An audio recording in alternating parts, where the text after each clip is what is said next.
ಪ್ರಪಂಚದಲ್ಲಿ ಈ ದಿನಮಾನಗಳಲ್ಲಿ ದೇವರು ನಮಗೆ ಕೊಟ್ಟಂಥ ಒಂದು ದೊಡ್ಡ ಅಮೂಲ್ಯವಾದ ವಿಷಯ ಏನಂದರೆ ಆತನ ಪ್ರೀತಿ ಆಗಿದೆ. ಹಲ್ಲೆಲೂಯಾ. ಆತನ ಪ್ರೀತಿ ಜೊತೆಗೆ ಆತನ ಎಲ್ಲವನ್ನ ಕೊಡ್ತಾನೆ. ಆತನ ಕರುಣೆ ಕೊಡ್ತಾನೆ, ಆತನ ಕೃಪೆ ಕೊಡ್ತಾನೆ, ಆತನ ದಯೆ ಕೊಡ್ತಾನೆ. ನಾವು ಬೇಡುವಂಥ ಎಲ್ಲ ಸಂಗತಿಗಳನ್ನ ದೇವ್ರು ನಮಗೆ ಕೊಡ್ತಾರೆ. ಅದೆಲ್ಲದಕ್ಕಿಂತ ಒಂದೇ ಒಂದು ಮುಖ್ಯವಾಗಿ ದೇವರು, ತಂದೆಯಾದ ದೇವರು ನಮ್ಮನ್ನು ಯಾವ ರೀತಿಯಾಗಿ ಪ್ರೀತಿಸಿದನು. ಸೊ ಎಲ್ಲರಿಗೂ ಗೊತ್ತಿರುವಂಥ ಒಂದು ವಚನ, ಯಾರಾದರೂ ಒಬ್ಬರು ತೆಗೆದು ಹೋದ್ರಿ, ಇಲ್ಲ ಬಾಯಿಪಾಠವಾಗಿದ್ದರೆ ಹೋದ್ರಿ, ಯೋಹಾನನ ಬರೆದ ಸುವಾರ್ತೆ 3:16. ದೇವರು ಲೋಕದ ಮೇಲೆ ಎಷ್ಟೋ ಪ್ರೀತಿಯನ್ನಿಟ್ಟು ತನ್ನ ಒಬ್ಬನೇ ಮಗನನ್ನು ಕೊಟ್ಟನು. ಆತನನ್ನು ನಂಬುವ ಒಬ್ಬನಾದರೂ ನಾಶವಾಗದೆ ಎಲ್ಲರೂ ನಿತ್ಯ ಜೀವವನ್ನು ಪಡೆಯಬೇಕೆಂದು ಆತನನ್ನು ಕೊಟ್ಟನು. Hallelujah, hallelujah. ಸೊ ಈ ವಾಕ್ಯ ತುಂಬ ಫೆಮಿಲಿಯರ್ ಆಗಿರೋ ವಾಕ್ಯ. ಈ ವಾಕ್ಯವನ್ನು ಆಲ್ಮೋಸ್ಟ್ ನಮಗೆಲ್ಲರಿಗೂ ಈ ವಾಕ್ಯ ಬರ್ತದೆ. ದೇವರು ಲೋಕದ ಮೇಲೆ ಎಷ್ಟೋ ಅಗಾಧವಾದ ಪ್ರೀತಿಯನ್ನಿಟ್ಟು ತನ್ನ ಒಬ್ಬನೇ ಮಗನನ್ನು ಈ ಲೋಕಕ್ಕೋಸ್ಕರ ಕೊಟ್ಟ. ಯಾಕೆ ದೇವರು ತನ್ನ ಮಗನನ್ನು ಕೊಟ್ಟ ಅಂದರೆ ಆತನು ಈ ಲೋಕವನ್ನು ಪ್ರೀತಿಸ್ತಾ ಇದ್ದ, ಇಲ್ಲಿನ ಜನರನ್ನು ಪ್ರೀತಿಸ್ತಾ ಇದ್ದ, ಇಲ್ಲಿನ ಪರಿಸ್ಥಿತಿಯನ್ನು ದೇವರು ಪ್ರೀತಿಸ್ತಾ ಇದ್ದ. ಈ ಲೋಕವು ಎಷ್ಟೋ ಪಾಪಗಳಿಂದ ತುಂಬಿದಾಗ್ಯೂ, ಅರ್ಥ ಮಾಡ್ಕೊಳ್ರಿ ನನ್ನ ಪಾಯಿಂಟ್ನ, ಎಷ್ಟೋ ಪಾಪದಿಂದ ತುಂಬಿದಾಗ್ಯೂ ತಂದೆಯಾದ ದೇವರು ಈ ಲೋಕವನ್ನು ನೋಡಿ ಏನು ಮಾಡಿದ್ರಂತೆ, ಪ್ರೀತಿಸಿದ್ನಂತೆ. ದೇವರಿಂದ, ತಂದೆಯಾದ ದೇವರಿಂದ ಹೃದಯದಿಂದ ಒಂದು ಬರ್ತಾ ಇದೆ, ಒಂದು ಭಾವನೆ ಬರ್ತಾ ಇದೆ, ಪ್ರೀತಿಯ ಆ ಹೃದಯವನ್ನು ದೇವರು ಈ ಲೋಕದ ಮೇಲೆ ಇಟ್ಬಿಟ್ಟ. ಎಷ್ಟು ಪಾಪ ಇದೆ ಈ ಲೋಕದಲ್ಲಿ. ಕಳೆದ ವಾರದಲ್ಲಿ ನಾವು ನೋಡಿದ್ವಿ. ಸೊ ಸ್ನಾನಿಕನಾದ ಯೋಹಾನನ ಬಗ್ಗೆ ನಾವು ಓದಬೇಕಾದ್ರೆ ಪಾಸ್ಟ್ ಸಭಾಪಾಲಕರು ಶುಕ್ರವಾರ, ಮೊದಲನೇ ಶುಕ್ರವಾರದಲ್ಲಿ ಹೇಳಿದರು, ಈ ಲೋಕದಲ್ಲಿ ಎಂತೆಂಥ ಪಾಪಗಳಿದೆ. ವ್ಯಭಿಚಾರ ಇದೆ, ಕಳ್ಳತನ ಇದೆ, ಸುಳ್ಳು ಹೇಳೋದಿದೆ, ಭ್ರಷ್ಟಾಚಾರ ಇದೆ, ಓಕೆ, ವಿಗ್ರಹಾರಾಧನೆ ಇದೆ, ಗರ್ವ ಇದೆ, ಅಹಂಕಾರ ಇದೆ, ಕೋಪ ಇದೆ, ಎಷ್ಟೋ ಥರವಾದ ಈ ಒಂದು ಪಾಪದ ಲೋಕವನ್ನು ದೇವರು ಎಷ್ಟೋವಾಗಿ ಅಗಾಧವಾಗಿ ಪ್ರೀತಿ ಮಾಡಿದ್ನಂತೆ. ಯಾವ ಮಟ್ಟಕ್ಕೆ ಆತನು ಪ್ರೀತಿ ಮಾಡಿದ್ನಂದರೆ ತನಗಿರುವಂಥ ಒಬ್ಬನೇ ಮಗನನ್ನು ಈ ಲೋಕಕ್ಕೋಸ್ಕರ ಏನು ಮಾಡಿಬಿಟ್ನಂತೆ, ಕೊಟ್ಟುಬಿಟ್ಟು ಏನಂದಂತೆ, ಆತನನ್ನು ನಂಬುವವರು ಅಂದರೆ ತನ್ನ ಮಗನನ್ನು ನಂಬುವವರು ಒಬ್ಬರು ಕೂಡ ನಾಶವಾಗಬಾರ್ದು, ಎಲ್ಲರೂ ಏನಾಗಬೇಕಂತೆ, ನಾವೆಲ್ಲರೂ ಏನನ್ನು ಹೊಂದ್ಕೋಬೇಕು, ನಿತ್ಯ ಜೀವವನ್ನು ಹೊಂದ್ಕೋಬೇಕಮ್ಮ ಒಂದೇ ಗುರಿಯಿಂದ ತಂದೆಯಾದ ದೇವರು ಈ ಲೋಕವನ್ನು ಪ್ರೀತಿಸಿದರು. ಹಲ್ಲೆಲೂಯಾ. ಸೊ ಹಳೆ ಒಡಂಬಡಿಕೆಯಲ್ಲಿ ದೇವರು ಪ್ರೀತಿಸಿದ್ರು. ತಂದೆಯಾದ ದೇವರು, ಮಗನು ಹಾಗೂ ಪವಿತ್ರಾತ್ಮನು ತ್ರಯೇಕವಾಗಿದ್ದಾಗ ಒಂದು ಪ್ರೀತಿ ಬಂತು ದೇವರಿಂದ.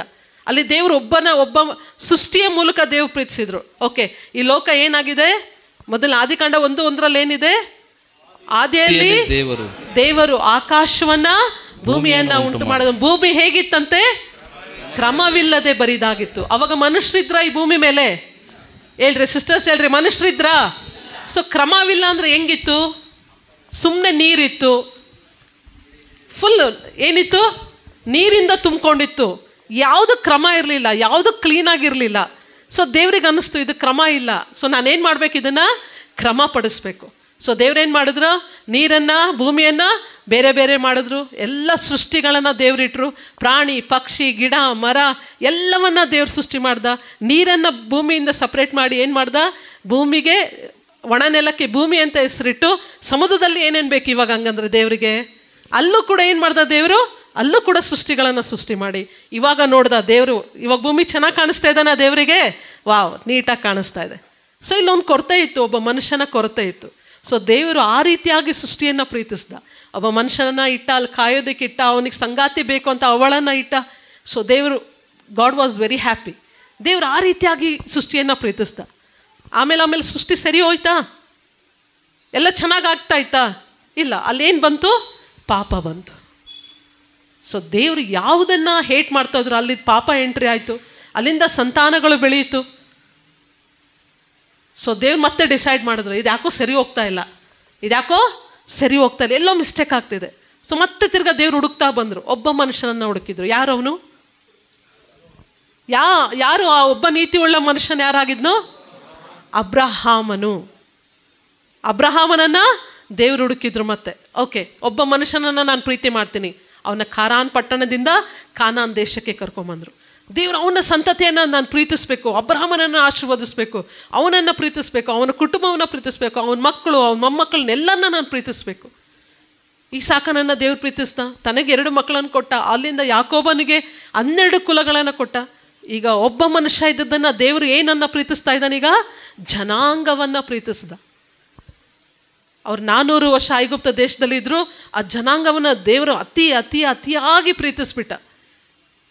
ಅವರು ಸರಿ ಹೋದ್ರ? ಸರಿ ಇದ್ರ ಅವರು ಕೂಡ? ಹೇಳ್ರಿ, ಎಷ್ಟು ಜನಕ್ಕೆ ಗೊತ್ತಿದೆ ಸರಿ ಹೋದ್ರ ಇಸ್ರಾಯೇಲ್ ಜನರು? ಎಷ್ಟು ಒಂದು ಅದ್ಭುತಗಳು, ಎಷ್ಟು ಅತಿಶಯಗಳು. ಮತ್ತೆ ತಿರ್ಗಾ ಆ ಥರ ಯಾವತ್ತೂ ಆಗಲೇ ಇಲ್ಲ ಈ ಲೋಕದಲ್ಲಿ. ಅಂಥ ಅದ್ಭುತಗಳು, ಅಂಥ ಅತಿಶಯದಿಂದ ಆ ಜನರನ್ನ ಅಲ್ಲಿಂದ ತಗೊಂಡು ಮೋಶೆ ಮುಖಾಂತರ ಇಸ್ರಾಯೇಲ್ ಜನರನ್ನ ನಡೆಸಿ ನನ್ನ ಜನರು ಎಷ್ಟು ಪ್ರೀತಿಸ್ದ ದೇವರು. ಆ ಜನರು ದೇವರಿಗೆ ನೋವನ್ನೇ ಕೊಟ್ಟರೆ ಹೊರತು ಯಾರು ಕೂಡ ದೇವ್ರನ್ನ ಪ್ರೀತಿಸ್ಲಿಲ್ಲ. ಬೆರಳೆಣಿಕೆಯಲ್ಲಿ ಮಾತ್ರ ಆ ಪ್ರೀತಿ ದೇವ್ರಿಗೆ ವಾಪಸ್ ಬಂತೆ ಹೊರತು ಜನಾಂಗದಿಂದ ದೇವ್ರಿಗೆ ಪ್ರೀತಿ ಬರಲಿಲ್ಲ. ಅವ್ರನ್ನ ಕರ್ಕೊಂಡೋಗಿ ಹೇಗೋ ಕಾನಾನ್ ದೇಶಕ್ಕೆ ವಾಗ್ದಾನ ಮಾಡಿದಂಥ ದೇವರು ಯಾರಾಗಿದ್ದಾನೆ? ನಂಬಿಗಸ್ತನಾದ ದೇವರು. ಅದನ್ನು ಉಳಿಸ್ಕೊಂಡ್ರು ದೇವರು ಆ ಮಾತನ್ನು.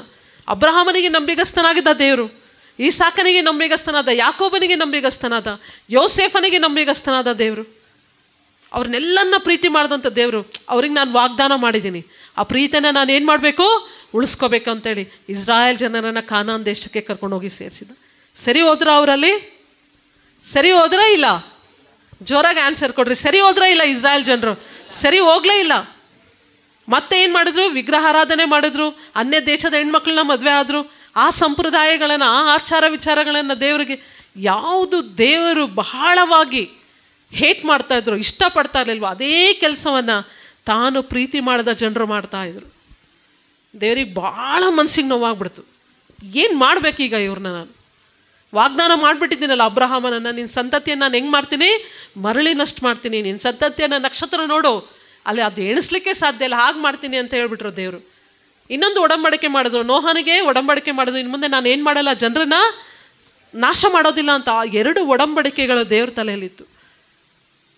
ಓಕೆ, ಇವ್ರಿಗೆ ಸರಿ ಮಾಡೋಣ. ಏನು ಮಾಡಿದ್ರು? ನ್ಯಾಯಸ್ಥಾಪಕರನ್ನು ದೇವ್ರು ಕಳಿಸಿದ್ರು. ಸರಿ ಹೋಗಲಿಲ್ಲ ಜನರು. ವಾಣಿಗಳ ಮೂಲಕ ದೇವ್ರು ಮಾತಾಡಿದ್ರು, ಸರಿ ಹೋಗಲಿಲ್ಲ ಜನರು. ಅರಸರ ಮೂಲಕ ಮಾತಾಡಿದ್ರು, ಅಲ್ಲೂ ಕೂಡ ಸರಿ ಹೋಗಲಿಲ್ಲ. ಅವರನ್ನು ಎಚ್ಚರಿಸುವ ರೀತಿಯಲ್ಲಿ ದೇವ್ರು ಮಾತಾಡಿದ್ರು. ಎಷ್ಟೋ ವಿಷಯಗಳಲ್ಲಿ ಇಸ್ರಾಯೇಲ್ ಜನರು ಸತ್ತೋದ್ರು. ಫಿಲಿಸ್ಟಿಯರು, ಅಮೋನಿಯರು, ಕಾನಾನ್ಯರು ಎಲ್ಲರೂ ಅವ್ರನ್ನ ಅಟ್ಯಾಕ್ ಮಾಡಿ ಅವ್ರನ್ನ ಸಾಯಿಸ್ತಾ ಇದ್ರು. ಆದರೂ ಸರಿ ಹೋಗಲಿಲ್ಲ ಜನರು. ದೇವ್ರಿಗೆ ಮನಸ್ಸಿಗೆ ಭಾಳ ನೋವಾಗ್ಬಿಡ್ತು. ಸೊ ಆತನ ಮಾಡಿದಂಥ ಪ್ರೀತಿ ಒಂದು ಜನಾಂಗಕ್ಕೆ, ಒಬ್ಬ ಮನುಷ್ಯನಿಗೆ, ಒಂದು ಕುಲಕ್ಕೆ ಸೀಮಿತವಾದಂಥದ್ದು. ಆ ಪ್ರೀತಿಯನ್ನು ದೇವ್ರೇನು ಮಾಡಿಬಿಟ್ರು? ಆ ಜನಾಂಗವನ್ನೇ ಚದುರಿಸ್ಬಿಟ್ರು. ಹಲ್ಲೆಲೂಯಾ. ದೇವರಿಗೆ ಆ ಪ್ರೀತಿ ಸಿಗಲಿಲ್ಲ ರೀ ಆ ಜನರಿಂದ, ಆ ಕುಲದಿಂದ, ಆ ಜನಾಂಗದಿಂದ, ಒಂದು ಪರ್ಟಿಕ್ಯುಲರ್ ಆಗಿರುವಂಥ ಒಂದು ಜನರಿಂದ ದೇವ್ರಿಗೆ ಆ ಪ್ರೀತಿ ಸಿಗಲಿಲ್ಲ. ಸೊ ದೇವರು ಮನಸ್ಸಿನಲ್ಲಿ ಡಿಸೈಡ್ ಮಾಡಿಕೊಂಡ್ರು, ಇದು ಕೂಡ ಏನಾಯಿತು, ಈ ಮಿಷನ್ ಕೂಡ ಏನಾಯಿತು? ಫೇಲ್ ಆಯಿತು. 400 ವರ್ಷ ದೇವರು ಮೌನವಾಗಿದ್ಬಿಟ್ರು. ಮಲಾಕಿ ಆದಮೇಲೆ ಮತ್ತಾಯನಿಗೂ ಮಲಾಕಿಗೂ 400 ವರ್ಷ ದೇವರು, ಗಾಡ್ ವಾಸ್ ವೆರಿ ಸೈಲೆಂಟ್. ಏನು ಮಾತಾಡಲಿಲ್ಲ ದೇವರಲ್ಲಿ. ತಂದೆಯಾದ ದೇವರಿಗೆ ಮನಸ್ಸಲ್ಲಿ ಒಂದು ನೋವಿದೆ. ಏನು ನೋವಿದೆ? ಈ ಒಂದು ಮನುಷ್ಯರನ್ನು ನಾನು ಹೆಂಗೆ ಅವರಿಂದ ನಾನು ಯಾವ ರೀತಿಯಾಗಿ ಪ್ರೀತಿ ಪಡ್ಕೋಬೇಕು, ಯಾವ ರೀತಿಯಾಗಿ ಈ ಪ್ರೀತಿಯನ್ನು ನಾನು ತಿರುಗಿ ಪಡ್ಕೋಬೇಕು. ಆ 400 ವರ್ಷದಲ್ಲಿ ದೇವರ ಯೋಜನೆಯಲ್ಲಿ ಒಂದು ವಾಕ್ಯ ಬರ್ತಾ ಇದೆ. ಅದೇ ವಾಕ್ಯ ಏನು? ದೇವರು ಲೋಕದ ಮೇಲೆ ಎಷ್ಟೋ ಪ್ರೀತಿಯನ್ನಿಟ್ಟು ತನ್ನ ಒಬ್ಬನೇ ಮಗನನ್ನು ಆತನನ್ನು ನಂಬುವ ಒಬ್ಬನಾದ ನಾಶವಾಗದೆ ಎಲ್ಲರೂ ನಿತ್ಯ ಜೀವನ ಪಡೆಯುವರು. ಹಲ್ಲೆಲೂಯಾ. ಸೊ ಇಲ್ಲೇನು ಮಾಡೋದು? ದೇವರು ತ್ರಯೇಕವಾದಂಥ ದೇವರು, ತಂದೆ, ಮಗ, ಪರಿಶುದ್ಧಾತ್ಮನಾದಂಥ ತ್ರಯೇಕವಾದಂಥ ದೇವರು ಇಲ್ಲಿ ಸ್ಪ್ಲಿಟ್ ಆಗ್ತಾ ಇದ್ದಾರೆ. ಏನಾಗ್ತಾ ಇದ್ದಾರೆ?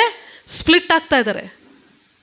ಸೊ ತಾನು ಪ್ರೀತಿಸಿದಂಥ ಮಗ, ತನ್ನ ಜೊತೆಗೆ ಪರಲೋಕದ ಬಾಧ್ಯಸ್ಥನಾಗಿರುವಂಥ ಮಗ, ತನಗೆ ನಂಬಿಗಸ್ತನಾದಂಥ ಮಗ, ತನಗೆ ವಿಧೇಯನಾದಂಥ ಮಗನನ್ನು ಏನು ಮಾಡ್ತಾ ಇದ್ದಾರೆ? ದೇವರು ಈ ಲೋಕಕ್ಕೆ ಆತನು ಗಿಫ್ಟಾಗಿ ಕೊಡ್ತಾ ಇದ್ದಾರೆ, ಬಹುಮಾನವಾಗಿ ಕೊಡ್ತಾ ಇದ್ದಾರೆ. ಹಲ್ಲೆಲೂಯಾ. ಇದು ತಂದೆಯಾದ ದೇವರ ಪ್ರೀತಿಯಾಗಿದೆ. ಈ ಪ್ರೀತಿಯನ್ನು ಕಂಡ್ಕೋಬೇಕಂದ್ರೆ ದೇವರು ಆ ಪ್ರೀತಿಯನ್ನು ಯೇಸು ಸ್ವಾಮಿನ ಈ ಲೋಕಕ್ಕೆ ತರುವುದಕ್ಕಿಂತ ಮುಂಚೆ ಒಂದು ವಿಷಯ ನಿಮಗೆ ಹೇಳ್ತೀನಿ ನಾನು. ಯೇಸು ಸ್ವಾಮಿ ಈ ಲೋಕಕ್ಕೆ ಬರಬೇಕಾದ್ರೆ, ನರ ಮನುಷ್ಯನಾಗಿ ಬರಬೇಕಾದ್ರೆ ಏನನ್ನ ಎತ್ಕೊಂಬಂದ ಪರಲೋಕದಿಂದ? ಪ್ರೀತಿ. Yes, good. ಆಮೇಲೆ ಯಾವ ಕ್ವಾಲಿಟೀಸಿಂದ ಯೇಸು ಸ್ವಾಮಿ ಈ ಲೋಕಕ್ಕೆ ಬಂದರು? ಪ್ರೀತಿ, ಕರುಣೆ, ತಾಳ್ಮೆ, ದೀನತೆ. ಗುಡ್. ಆಮೇಲೆ ತಗ್ಗಿಸಲ್ಪಡುವಿಕೆ. Very good. ಕ್ಷಮಿಸುವಂಥದ್ದು. ನೋಡ್ರಿ, ಎಷ್ಟು ಒಳ್ಳೆ ಕ್ವಾಲಿಟೀಸಿಂದ ತಂದೆ ಆದ ದೇವರು ಈ ಲೋಕಕ್ಕೆ ಕಳಿಸ್ತಾ ಇದ್ದಾರೆ. ಇದೆಲ್ಲ ಗುಣಗಳನ್ನು ಹೊಂದ್ಕೊಂಡು ದೇವ್ರಿಗೆ ಹೇಳ್ತಾ ಇದ್ದಾರೆ, ನೀನು ಈ ಲೋಕಕ್ಕೆ ಹೋಗಪ್ಪ, ಈ ಲೋಕವನ್ನು ನಾನು ಏನು ಮಾಡಿದ್ದೀನಿ, ಸೃಷ್ಟಿ ಮಾಡಿದ್ದೀನಿ, ಇದನ್ನು ನಾನು ತುಂಬ ಪ್ರೀತಿಸಿದ್ದೀನಿ, ಇಲ್ಲಿಂದ ನನಗೆ ಪ್ರೀತಿ ಸಿಗ್ತಾ ಇಲ್ಲ. ಸೊ ನೀನೇನು ಮಾಡ್ತೀಯ, ಈ ಲೋಕಕ್ಕೆ ಹೋಗಿ ನಿನ್ನ ಪ್ರಾಣವನ್ನೇ ಈ ಲೋಕಕ್ಕೋಸ್ಕರ ಕೊಡಬೇಕು. ಎಲ್ಲರೂ ಮಾಡಿದಂಥ ಪಾಪಗಳಿಗೋಸ್ಕರ ನೀನೇನಾಗಬೇಕು, ಬಲಿಯಾಗಿ ಯಜ್ಞವಾಗಿ ನೀನು ಹೋಗು. ನೀನು ಹೋಗ್ಬೇಕಾದ್ರೆ ಸುಮ್ಮನೆ ಹೋಗಬೇಡ, ನೀನು ಹೋಗ್ಬೇಕಾದ್ರೆ ಕ್ಷಮಾಪಣೆಯನ್ನು, ಪ್ರೀತಿಯನ್ನು, ಕ್ಷಮಿಸುವುದನ್ನು, ತಾಳ್ಮೆಯನ್ನು, ತಗ್ಗಿಸಿಕೊಳ್ಳುವುದನ್ನು, ಓಕೆ, ಇದೆಲ್ಲ ಕ್ಯಾರೆಕ್ಟರ್ಸ್ಗಳಿಂದ ನೀನು ಈ ಲೋಕಕ್ಕೆ ಹೋಗು. Hallelujah, hallelujah. ಸೊ ಇದೇ ರೀತಿಯಾಗಿ ಒಂದು ಇನ್ಸಿಡೆಂಟ್ ನಡೆಯುತ್ತೆ. ನೀವು ಏಷಾಯನ ಬರೆದ ಗ್ರಂಥ 14ನೇ ಅಧ್ಯಾಯ 12ರಿಂದ 15. ಯಾರಾದರೂ ಜೋರಾಗಿ ಹೋದ್ರಿ. ಏಷಾಯನ ಬರೆದ ಗ್ರಂಥ 14, 12ರಿಂದ 15. ಆಹಾ, ಉದಯ ನಕ್ಷತ್ರವೇ, ಬೆಳೆಯ ಆಕಾಶದಿಂದ ಹೇಗೆ ಬಿದ್ದೆ, ಜನಾಂಗಗಳನ್ನು ಕೆಡವಿದ ನೀನು ಕೆಡವಲ್ಪಟ್ಟು ನೆಲಕ್ಕೆ ಉರುಳಿದೆಯಲ್ಲ. ನೀನು ನಿನ್ನ ಮನಸ್ಸಿನಲ್ಲಿ, ನಾನು ಆಕಾಶಕ್ಕೆ ಹತ್ತಿ ಉತ್ತರ ದಿಕ್ಕಿನ ಕಟ್ಟ ಕಡೆಯೇ ಇರುವ ಸುರಗಣ ಪರ್ವತದಲ್ಲಿ ನನ್ನ ಸಿಂಹಾಸನವನ್ನು ದೇವರ ನಕ್ಷತ್ರಗಳಿಗಿಂತ ಮೇಲೆ ಏರಿಸಿ ಆಸೀನನಾಗುವೆನು. ಉನ್ನತ ಮೇಘಮಂಡಲದ ಮೇಲೆ ಏರಿ ಉನ್ನತೋನ್ನತನಿಗೆ ಸರಿ ಸಮನಾಗುವೆನು ಅಂದುಕೊಂಡಿದ್ದೀಯಲ್ಲ. ಆದರೆ ನೀನು ಪಾತಾಳಕ್ಕೆ, ಅಧೋಲೋಕದ ಅಗಾಧ ಸ್ಥಳಗಳಿಗೆ ತಳ್ಳಲ್ಪಟ್ಟಿದ್ದಿ. Hallelujah, hallelujah. ಸೊ ಇಲ್ಲಿ ಒಬ್ಬ ಮನುಷ್ಯನ ಅಥವಾ ಒಂದು ಏಂಜಲ್ ಬಗ್ಗೆ ದೇವ್ರು ಮಾತಾಡ್ತಾ ಇದ್ದಾರೆ. ಯಾರವನು? ಪರಲೋಕದಿಂದ ದಬ್ಬಲ್ಪಟ್ಟವನು ಯಾರು? ಸಿಸ್ಟರ್ಸ್ ಹೇಳ್ತಾರೆ, ಯಾರದು? ಲೂಸಿಫರ್ ಅಂದ್ರೆ ಯಾರು? ಸೈತಾನನು. ಅಗೋ, ಪರಲೋಕದಿಂದ ಆತನ ಏನಾಗಿದ್ದಂತೆ? ದಬ್ಬಲ್ಪಟ್ಟನಂತೆ. ಎಲ್ಲಿಗೆ ದಬ್ಬಲ್ಪಟ್ಟ? ಅಗಾಧವಾದ ಸ್ಥಳಕ್ಕೆ, ಅದೋ ಲೋಕಕ್ಕೆ ಆತನ ದಬ್ಬಲ್ಪಟ್ಟ. ಯಾಕೆ ದಬ್ಬಲ್ಪಟ್ಟ? ಯಾಕೆ? ದೇವರ ಸಿಂಹಾಸನಕ್ಕಿಂತ ಹೆಚ್ಚಾಗಿ ನಾನಿರಬೇಕು, ಈಗ ಎಲ್ಲರಿಗಿಂತ ಹೆಚ್ಚಾಗಿ ನಾನಿರಬೇಕು, ಇದೆಲ್ಲ ಆರಾಧನೆ ನನಗೆ ಸಲ್ಲಬೇಕು ಅಂತೇಳಿ ಆತನು ಪರಲೋಕದಲ್ಲಿ ಇದ್ದಾಗ ಅಂದ್ಕೊಂಡಂತೆ. ಆತನ ಜೊತೆಗೆ ಆತನ ಸೈನ್ಯವೂ ಕೂಡ ಏನಾಯ್ತು? ಈ ಲೋಕಕ್ಕೆ ದಬ್ಬಲ್ಪಡ್ತು. ಏನಿತ್ತು ಅವನಲ್ಲಿ? ಯಾವ ಗುಣ ಇತ್ತು? ಜೋರಾಗಿ ಹೇಳ್ರಿ, ಯಾವ ಗುಣ ಇತ್ತು ಅವನಲ್ಲಿ? ಅಹಂಕಾರ ಇತ್ತು. ಆಮೇಲೆ ಹೆಚ್ಚಿಸಿಕೊಳ್ಳೋದಿತ್ತು. ಆಮೇಲೆ ಗರ್ವ ಇತ್ತು. ನಾನು ಅನ್ನೋದಿತ್ತು ಅವನಲ್ಲಿ. ಅದಕ್ಕೋಸ್ಕರ ಅವನೇನಾದ? ಇಲ್ಲಿ ಈ ಲೋಕಕ್ಕೆ ದಬ್ಬಲ್ಪಟ್ಟ. ಲೋಕಕ್ಕೆ ದಬ್ಬಲ್ಪಟ್ನ, ಅದೋ ಲೋಕಕ್ಕೆ ದಬ್ಬಲ್ಪಟ್ನ. ಅದೋ ಲೋಕ ಅಂದ್ರೆ ಏನು? ನರಕಕ್ಕೆ ಆತನ ದಬ್ಬಲ್ಪಟ್ಟ. ನಮ್ಮ ದೇವ್ರಿಗೆ ಕ್ಷಮಿಸುವ ದೇವ್ರಲ್ವಾ? ಹೌದಾ ಅಲ್ಲ? ಮಾತಾಡ್ರಿ. ನಮ್ಮ ದೇವ್ರಿಗೆ ಕ್ಷಮಿಸುವ ದೇವರ, ಹೌದಾ ಅಲ್ಲ? ನಮ್ಮ ದೇವ್ರ ಕರುಣೆಯುಳ್ಳ ದೇವರ, ಹೌದಾ ಅಲ್ಲ? ದೇವ್ರು ನಮಗೋಸ್ಕರ ಕೃಪೆ ಕೊಡ್ತಾನೋ, ಹೌದಾ ಅಲ್ಲ? ಎಸ್. ಮತ್ತೆ ಯಾಕೆ ದೇವ್ರು ಸೈತಾನನ್ನ ಕ್ಷಮಿಸ್ಲಿಲ್ಲ?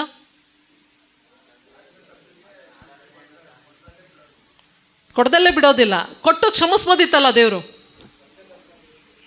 ಆತನ ದೇವರಿಗೆ ಸಮಾನ ಎಂಬುದಾಗಿ ಆಲೋಚನೆ ಮಾಡ್ಕೊಂಡು ದೇವ್ರು ಆತನು ಏನು ಮಾಡ್ದ? ದೇವ್ರಿಗೆ ನಾನು ಈಕ್ವಲ್, ನಾನು ಸಮಾನ ಅಂತ ಹೇಳ್ದ. ಅದಕ್ಕೆ ದೇವ್ರು ಅವನ್ನ ಕ್ಷಮಿಸ್ಲಿಲ್ಲ. ಓಕೆ, ಮತ್ತೆ ದೇವ್ರ ವಿರುದ್ಧವಾಗಿ ಗುಂಪು ಕಟ್ದ, ಅದಕ್ಕೆ ದೇವ್ರಿಗೆ ಕ್ಷಮಿಸ್ಲಿಲ್ಲ. ಆಮೇಲೆ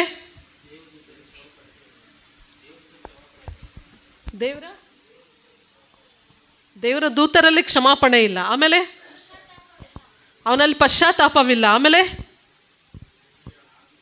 ಎಲ್ಲಿ ಪಾಪ ಮಾಡ್ದ ಅವನು? ಹೃದಯದಲ್ಲಿ, ಪರಲೋಕದಲ್ಲಿ, ತನ್ನ ಹೃದಯದಲ್ಲಿ ಅನ್ಕೊಂಡ. ಅವಾಗ ದೇವರು ತ್ರಯೇಕವಾಗಿದ್ರ, ದೇವ್ರು ಸ್ಪ್ಲಿಟ್ ಆಗಿದ್ರ? ದೇವರು ಒಂದಾಗಿದ್ರ, ದೇವರು ಸ್ಪ್ಲಿಟ್ ಆಗಿದ್ರ? ನನ್ನ ಪ್ರಶ್ನೆ ಕರೆಕ್ಟಾಗಿ ಅರ್ಥ ಮಾಡ್ಕೊಳ್ರಿ. ದೇವರು ತಂದೆ, ಮಗ, ಪರಿಶುದ್ಧಾತ್ಮನು ಒಂದಾಗಿದ್ರ, ಇಲ್ಲ ಅವ್ರು ಮೂವರು ಬೇರೆ ಆಗಿದ್ರ? ಎಸ್, ಒಂದಾಗಿದ್ರು. ಅಲ್ಲಿ ತಂದೆಯ ಮುಖ ಮಾತ್ರ ಇತ್ತು. ಅಲ್ಲಿ ತಂದೆಯ ಮುಖ ಮಾತ್ರ ಇತ್ತು. ಹಾಗಾದರೆ ಸೈತಾನ ಆ ಕ್ಯಾರೆಕ್ಟರು ನಮ್ಮಲ್ಲಿರುವಂಥ ಆಲ್ಮೋಸ್ಟ್ ಜನಕ್ಕಿದೆ. ನಮ್ಮಲ್ಲಿ ಗರ್ವ ಇದೆ, ಅಹಂಕಾರ ಇದೆ, ಕೆಲವೊಂದು ಸತಿ ನಾನು ಅನ್ನೋದಿದೆ. ಯಾಕೆ ಮತ್ತೆ ನಾವು ಈ ಲೋಕದಲ್ಲಿ ದಬ್ಬಲ್ಪಟ್ಟಿಲ್ಲ ಇನ್ನು? ಸೈತಾನಿಗಿದ್ದಂಥ ಅದೇ ಕ್ಯಾರೆಕ್ಟರ್ ತಾನೆ, ಅದೇ ತಾನೆ. ಪ್ರೈಡ್ ಅನ್ನೋದಿತ್ತು ಅವನಲ್ಲಿ, ಗರ್ವ ಅಹಂಕಾರ ಇತ್ತು ಅವನಲ್ಲಿ. ಅದೇ ಕ್ಯಾರೆಕ್ಟರ್ ಮನುಷ್ಯನಲ್ಲಿದೆ. ಆದರೆ ದೇವರು ಅದನ್ನು ಕ್ಷಮಿಸ್ತಾ ಇದ್ದಾನೆ. ಯಾಕೆ? ಯಾಕೆ? ತನ್ನ ಮಗನನ್ನು ಯಾವುದಕ್ಕೋಸ್ಕರ ದೇವ್ರು ಕಳಿಸಿದಾನೆ ಈ ಲೋಕಕ್ಕೆ? ಕ್ಷಮಿಸುವವನಾಗಿ. ಹಲ್ಲೆಲೂಯ. ಆ ಕೃಪೆಯನ್ನು ದೇವರು ಡಿಸೈಡ್ ಮಾಡಿದ್ರು. ದೇವರು ಮನುಷ್ಯನೇನು ಅವನ ವೀಕ್ನೆಸ್. ಪ್ರತಿ ಸತಿ ಅವನು ತಪ್ಪು ಮಾಡ್ತಾ ಇರ್ತಾನೆ. ತಂದೆಯಾಗಿ ನಾನು ಶ್ರಮಿಸ್ಲಿಕ್ಕೆ ಆಗದೆ ಇರೋದಂತೂ ನನ್ನ ಮಗನಿಗೆ ಶ್ರಮಿಸ್ಲಿಕ್ಕೆ ಸಾಧ್ಯ. ಹಲ್ಲೆಲೂಯ. ಸೊ ಇಲ್ಲಿ ಸ್ಪ್ಲಿಟ್ ಆದಾಗ ದೇವರು ಆ ಎಲ್ಲ ಕ್ಯಾರೆಕ್ಟರ್ನ ಯೇಸು ಸ್ವಾಮಿ ಒಳಗೆ ಹಾಕಿ ಈ ಲೋಕಕ್ಕೆ ಕಳಿಸ್ತಾ ಇದ್ದಾನೆ. ದೀನನಾಗಿ ನೀನೇನಾಗಬೇಕು, ಶ್ರಮಿಸುವವನಾಗಿ ಈ ಪಾಪದ ಲೋಕಕ್ಕೆ ನಾನು ಪ್ರೀತಿ ಮಾಡ್ತೀನಿ ಮಗನೇ. ಈ ಲೋಕದೊಳಗೆ ನೀನು ಹೋಗಬೇಕು, ಈ ಲೋಕದಲ್ಲೇ ನೀನು ನಡಿಬೇಕು, ಪಾಪಿಗಳ ಮಧ್ಯೆ ನೀನು ನಡಿಬೇಕು, ಅವ್ರ ಜೊತೆಗೆ ನೀನು ಬೆರಿಬೇಕು. ಆದರೆ ನೀನು ಪಾಪ ಮಾಡುವವನಲ್ಲ, ಆದ ಪಾಪದಿಂದ ಬಿಡಿಸುವ ದೇವರಾಗಿದೆಯಾ. ಹಲ್ಲೆಲೂಯ. ಸೊ ಅದಕ್ಕೋಸ್ಕರ ತಂದೆಯಾದ ದೇವರು ನಮ್ಮನ್ನು ಪ್ರೀತಿಸಿ, ಓಕೆ, ಇಲ್ಲ ಅಂದಿದ್ರೆ ನಾವು ಯಾವತ್ತೂ ಅಧೋಲೋಕಕ್ಕೆ ಹೋಗ್ಬಿಡ್ತಾ ಇದ್ವಿ. ಆ ಕ್ಷಮಾಪಣೆ ಯೇಸು ಸ್ವಾಮಿ ಬಂದಿಲ್ಲ ಅಂದಿದ್ರೆ, ಹಳೆ ಒಡಂಬಡಿಕೆ ಆ ಸ್ಥಾನದಲ್ಲಿ ನಾವು ಇದ್ದಿದ್ರೆ ಎಷ್ಟೋ ಜನ ನಾವು ಕಲ್ಲು ಹೊಡೆದು ಸಾಯಿಸಲ್ಪಡ್ತಿದ್ವಿ, ಎಷ್ಟೋ ಜನ ಊರಿಂದ ಹೊರಗಡೆ ಹಾಕ್ತಿದ್ವಿ, ಎಷ್ಟೋ ಜನಕ್ಕೆ ಚಿರಚ್ಛೇದನ ಆಗ್ಬಿಡೋದು. ಆಲ್ಮೋಸ್ಟ್ ನಾವು ಇಷ್ಟೊತ್ತಾಗಲೂ ನರಕದಲ್ಲಿ ಇರ್ತಿದ್ವಿ. ಅದೆಲ್ಲವನ್ನ ಕ್ಷಮಿಸಿ, ಅದೆಲ್ಲವನ್ನ ಪ್ರೀತಿಸಲಿಕ್ಕೆ ಯೇಸು ಸ್ವಾಮಿಯನ್ನು ತಂದೆಯಾದ ದೇವರಿ ಲೋಕಕ್ಕೆ ಕಳಿಸಿಕೊಟ್ಟ. Hallelujah, hallelujah. ನಾವೆಲ್ಲರೂ ಧನ್ಯರು ರೀ. ಇನ್ನು ಕೃಪೆಯ ಕಾಲದಲ್ಲಿದ್ದೀವಿ, ನಾವೆಲ್ಲ ಕೃಪೆಯ ಕಾಲದಲ್ಲಿದ್ದೀವಿ. ಇವತ್ತು ನಾನು ಎಚ್ಚರಿಸೋದೇನೆಂದರೆ, ಆ ಥರ ಯಾವುದಾದ್ರೂ ವಿಷಯಗಳು ನಮ್ಮ ಜೀವಿತದಲ್ಲಿದ್ದರೆ, ನೀನಿನ್ನೂ ಕೃಪೆಯ ಕಾಲದಲ್ಲಿ ಇದೆಯಾ ಅಂತ ಅಂದ್ಕೊಂಡು ನೀನು ಜೀವನ ಮಾಡೋದು ಬೇಡ. ಯೇಸು ಸ್ವಾಮಿ ನಾಳೆನೇ ಬರ್ತಾರೆ ಅಂತ ಜೀವನ ಮಾಡಿರಿ. ಹಲ್ಲೆಲೂಯ. ಯೇಸು ಸ್ವಾಮಿ ರಾತ್ರಿ ಬರ್ತಾರೆ ಅಂತ ನಾವು ಜೀವನ ಮಾಡೋಣ. ನಾಳೆ ಬೆಳಿಗ್ಗೆ ಆದರೆ ಯೇಸು ಸ್ವಾಮಿ ಬರ್ಬೋದು, ನಾಡಿದ್ದು ಬರ್ಬೋದು, ಅದಕ್ಕೋಸ್ಕರ ರೆಡಿ ಆಗ್ರಿ. ಗಂಡ ಹೆಂಡತಿ ಸಮಾಧಾನವಾಗಿರ್ರಿ, ಮಕ್ಕಳ ಜೊತೆಗೆ ಸಮಾಧಾನವಾಗಿರ್ರಿ. ಅದನ್ನು ದೇವ್ರು ಬಯಸ್ತಾ ಇದ್ದಾರೆ. ಸಭೆಯಲ್ಲಿ ಸಮಾಧಾನವಾಗಿರ್ರಿ, ಒಬ್ಬರನ್ನೊಬ್ಬರು ನೋಡಿದ್ರೆ ಪ್ರೀತಿಸುವಂಥ ಹೃದಯದಲ್ಲಿಲ್ರಿ ರೀ. ಎಷ್ಟು ದೊಡ್ಡ ಪಾಪಿಗಳು ನಾವು. ನಮ್ಮನ್ನು ದೇವ್ರು ಕ್ಷಮಿಸ್ತಾರಂದರೆ ಸಭೆಯಲ್ಲಿ ಒಂದು ಸಣ್ಣ ಪುಟ್ಟ ತಪ್ಪಾಗಿರುತ್ತೆ, ಕ್ಷಮಿಸುವ ಹೃದಯ ನಮಗಿರಲ್ವಾ? ಅದನ್ನು ಹುಟ್ಟಿಸ್ಕೋಬೇಕೋ ಬೇಡ? ಹುಟ್ಟಿಸ್ಕೋಬೇಕೋ ಬೇಡ? ಇದು ನಿನ್ನ ಕುಟುಂಬ. ಇದು ನಿನ್ನ ಮಗ ತಪ್ಪು ಮಾಡ್ತಾನೆ ಅಂತ ನೀನು ಅಧೋಲೋಕಕ್ಕೆ ಬಿಸಾಕ್ಬಿಡ್ತೀಯ ನಿನ್ನ ಮಗನ? ನೀನು ಹೆಂಡ್ತಿನ ಮನೆ ಬಿಟ್ಟು ಓಡಿಸ್ಬಿಡ್ತೀರಾ? ನಿನ್ನ ಗಂಡನ ಮನೆ ಬಿಟ್ಟು ಓಡಿಸ್ಬಿಡ್ತೀವ? ಇದು ಸಭೆ. ಇದು ಸಭೆ ನಿನ್ನ ಆತ್ಮಿಕವಾದ ಕುಟುಂಬ. ಇಲ್ಲಿ ಸಣ್ಣ ಪುಟ್ಟ ತಪ್ಪಾಗ್ತಿರುತ್ತೆ. ಕ್ಷಮಿಸುವ ಹೃದಯವನ್ನು ಎಲ್ಲರೂ ಹೊಂದ್ಕೋಬೇಕು ನಾವು. ಕ್ಷಮಿಸುವ ಹೃದಯ ಸಭೆಯಲ್ಲಿ ಇಲ್ಲ ಅಂತಂದರೆ ಒಡಕುಗಳು ಸ್ಟಾರ್ಟ್ ಆಗುತ್ತೆ. ಯಾವಾಗ ಒಡೆದೋಗುತ್ತೋ ಸಭೆ ಒಡೆದೋಗುತ್ತೆ. ಅವಾಗ ಸಭೆನ ಯಾರು ಹೊಡಿತಾರೋ ದೇವ್ರು ಅವ್ರನ್ನ ಕ್ಷಮಿಸೋದಿಲ್ಲ. ಇದನ್ನು ಚೆನ್ನಾಗಿ ನೆನ್ಪಿಟ್ಕೊಳ್ರಿ. ಸಭೆನ ಯಾರು ಹೊಡಿತಾರೋ ದೇವ್ರು ಕ್ಷಮಿಸೋದಿಲ್ಲ. ಯೇಸು ಸ್ವಾಮಿನೇ ಈ ಲೋಕಕ್ಕೆ ಪ್ರೀತಿಯನ್ನು ತೊಗೊಂಬಂದಿದ್ದಾನ್ರಿ. ಪರಲೋಕದಿಂದ ಆತನ ಯಾಕೆ ಬೇಕಿತ್ತು ಈ ಲೋಕಕ್ಕೆ ಬರಲಿಕ್ಕೆ? ಯಾಕೆ ಆ ಪ್ರೀತಿಯನ್ನು ನಮಗೋಸ್ಕರ ತೋರಿಸ್ಬೇಕಿತ್ತು? ಅದೆಲ್ಲವನ್ನ ಬಿಟ್ಟು ಯೇಸು ಸ್ವಾಮಿ ಆರಾಮಾಗಿರ್ಬೋದಿತ್ತಲ್ಲ. ತಂದೆಯಾದ ದೇವರೇ, ನೀನು ಹಳೆ ಒಡಂಬಡಿಕೆಯಲ್ಲಿ ವಾಣಿಗಳ ಮೂಲಕ ಮಾತಾಡ್ತಿದ್ಯಲ್ಲ, ಅದೇ ರೀತಿ ಮಾತಾಡು. ಪ್ರವಾದಿಗಳನ್ನ ಕಳಿಸು, ಸೇವಕರನ್ನ ಕಳಿಸು, ಸಾಕು. ಯಾಕೆ ಹೋಗ್ಬೇಕು ನಾವು ಈ ಲೋಕಕ್ಕೆ? ನೋ. ಪ್ರವಾದಿಗಳು ಎಚ್ಚರಿಸ್ತಾ ಇದ್ರು. ಪ್ರೀತಿ ಯಾರು ತೋರಿಸ್ಲಿಲ್ಲ ರೀ, ಯಾರು ಕ್ಷಮಿಸ್ಲಿಲ್ಲ. ಹಳೆ ಒಡಂಬಡಿಕೆಯಲ್ಲಿ ನೀವು ಹೋಗ್ಬಿಟ್ರೆ ಕೈಗೆ ಮೋಶೆಯ ಆಜ್ಞೆಯ ಪ್ರಕಾರ ಏನು? ಕೈಗೆ ಏನು? ಕೈ, ಕಣ್ಣಿಗೆ ಕಣ್ಣು, ಕಾಲಿಗೆ ಕಾಲು. ವ್ಯಭಿಚಾರ ಮಾಡಿದಾಗ ಕಲ್ಲು ಹೊಡೆದು ಸಾಯಿಸ್ತಾ ಇದ್ರು ನಿನ್ನನ್ನು. ಸಬ್ಬತ್ ದಿನವನ್ನೇ ನೀನು ಆಚರಿಸ್ಲಿಲ್ವಾ? ನಿನಗೆ ಊರು ಹೊರಗಡೆ ತಗೊಂಡೋಗಿ ಗುಂಡಿ ತೋಡಿ ಉಣ್ತಾ ಇದ್ರು, ಜೀವಂತ ಉಣ್ತಾ ಇದ್ರು.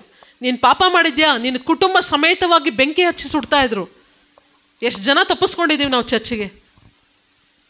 ಕೈ ಎತ್ರಿ ನೋಡೋಣ. ನಾನು ಒಂದ್ಸತಿ ತಪ್ಪಿಸ್ಕೊಂಡಿದ್ದೀನಿ. ಎಷ್ಟು ಜನ ತಪ್ಪಿಸ್ಕೊಂಡಿದ್ದೀವಿ ನಾವು ದೇವರಾಲಯಕ್ಕೆ? ಇಷ್ಟೊತ್ತಿಗಾಗಲೇ ನಾವೆಲ್ಲರೂ ಬೆಂಕಿಯಿಂದ ಸುಟ್ಟು ಹೋಗ್ಬಿಡ್ಬೇಕಿತ್ತಲ್ಲ. ನೋಡ್ರಿ, ಹಂಗೆ ನೋಡಿದ್ರೆ ಭೂಮಿಯಲ್ಲಿ ಜನನೇ ಕಮ್ಮಿ ಆಗಿಬಿಡ್ತಾ ಇದ್ರು. ಚರ್ಚಲ್ಲಿ ಹಿಂಗಿಷ್ಟು ಜನನೇ ಇರ್ತಿರ್ಲಿಲ್ಲ ನಾವು. ಯಾವುದು ತಡಿತಾ ಇದೆ ತಂದೆಯಾದ ದೇವರಿಗೆ? ತನ್ನ ಮಗನನ್ನು ಕಳಿಸಿಕೊಟ್ಟಂಥ ಆ ಪ್ರೀತಿ ತಡಿತಾ ಇದೆ. ಸೊ 1 ಕೊರಿಂಥ್ಯದಲ್ಲಿದೆ, ತುಂಬ ಚೆನ್ನಾಗಿದೆ, 13ನೇ ಅಧ್ಯಾಯ. ಸೊ ಪ್ರೀತಿ ಏನೇನು ಮಾಡುತ್ತಂತೆ ಹೇಳ್ರಿ ನೋಡೋಣ. ಹಾಗೇನೆ ಪ್ರೀತಿ ಬಹು ತಾಳ್ಮೆಯುಳ್ಳದ್ದು, ಪ್ರೀತಿ ದಯೆ ತೋರಿಸುವುದು, ಪ್ರೀತಿಯು ಹೊಟ್ಟೆ ಕಿಚ್ಚು ಪಡುವುದಿಲ್ಲ, ಹೊಗಳಿಕೊಳ್ಳುವುದಿಲ್ಲ, ಉಬ್ಬಿಕೊಳ್ಳುವುದಿಲ್ಲ, ಮರ್ಯಾದೆಗೆಟ್ಟು ನಡೆಯುವುದಿಲ್ಲ, ಸ್ವಪ್ರಯೋಜನವನ್ನು ಚಿಂತಿಸುವುದಿಲ್ಲ, ಸಿಟ್ಟುಗೊಳ್ಳುವುದಿಲ್ಲ. Okay sisters, thank you. ಏನೇನಂತೆ ಪ್ರೀತಿ? ಸಹಿಸಿಕೊಳ್ತತೆ, ತಾಳ್ಮೆ ಕೊಡ್ತತೆ. ಆಮೇಲೆ ಏನಂತೆ? ಸಿಟ್ಟುಗೊಳ್ಳುವುದಿಲ್ಲ. ಆಮೇಲೆ ಹೊಟ್ಟೆ ಕಿಚ್ಚು ಪಡುವುದಿಲ್ಲ. ಓದಿದ್ದೀರಾ ಈ ವಾಕ್ಯನ? ಸೊ ಇದರಲ್ಲಿ ತುಂಬ ಇದೆ ಪ್ರೀತಿಯ ಗುಣಗಳು. ಪ್ರೀತಿ ಇರೋರು ಯಾವ ರೀತಿಯಾಗಿ ನಾವು ಈ ಲೋಕದಲ್ಲಿ ಇರ್ತೀವಿ ಅದೆಲ್ಲ ಸರಿ ರೀ. ಅದೆಲ್ಲ ಸರಿ, ಕರೆಕ್ಟ್, ದೇವ್ರ ವಾಕ್ಯ ಕರೆಕ್ಟು. ಪ್ರೀತಿ ತಾಳ್ಮೆಯಿಂದ ಇರಬೇಕು, ಸಹಿಸ್ಕೊಳ್ಬೇಕು, ಓಕೆ, ಒಬ್ರಿಗೊಬ್ರು ಬಿಟ್ಕೊಡ್ಬೇಕು, ಒಬ್ರಿಗೊಬ್ರು ಸಹಿಸ್ಕೊಳ್ಬೇಕು, ಒಬ್ರನ್ನೊಬ್ರು ನೋಡಿ ಹೊಟ್ಟೆ ಕಿಚ್ಚು ಪಡಬಾರ್ದು. ಇದೆಲ್ಲ ಪ್ರೀತಿಯ ಗುಣ. ಇದೆಲ್ಲ ಯಾರ ಗುಣ? ಯೇಸು ಸ್ವಾಮಿಯಿಂದ ಬಂದಂಥ ಗುಣ. ಹೌದಾ? ಯೇಸು ಸ್ವಾಮಿ ನಮ್ಮನ್ನು ಸಹಿಸ್ಕೊಂಡ್ರು. ಓಕೆ, ದೇವರು ನಮ್ಮಲ್ಲಿ ಹೊಟ್ಟೆ ಕಿಚ್ಚು ಪಡಲಿಲ್ಲ. ದೇವರು ತನ್ನನ್ನು ತಾನು ತಗ್ಗಿಸ್ಕೊಂಡು ಈ ಲೋಕಕ್ಕೆ ಬಂದ. ಇನ್ನು ಹೆಚ್ಚಾಗಿರುವಂಥ ಪ್ರೀತಿ ಯಾವುದು? ಈಗ ನಾನು ಭಾಳ ಪ್ರೀತಿಸ್ತೀನಪ್ಪ ಒಬ್ಬರನ್ನ ಅಂತಂದರೆ ನಾನು ಅವ್ರ ಜೊತೆಗೆ ಏನು ಮಾಡ್ಲಿಕ್ಕೆ ಆಸೆ ಪಡ್ತೀನಿ? ನಾನು ಏನು ಮಾಡ್ಲಿಕ್ಕೆ ಆಸೆ ಪಡ್ತೀನಿ? ಈಗ ನಾನು ಪಾಸ್ಟ್ರನ್ನ ತುಂಬ ಪ್ರೀತಿಸ್ತೀನಿ.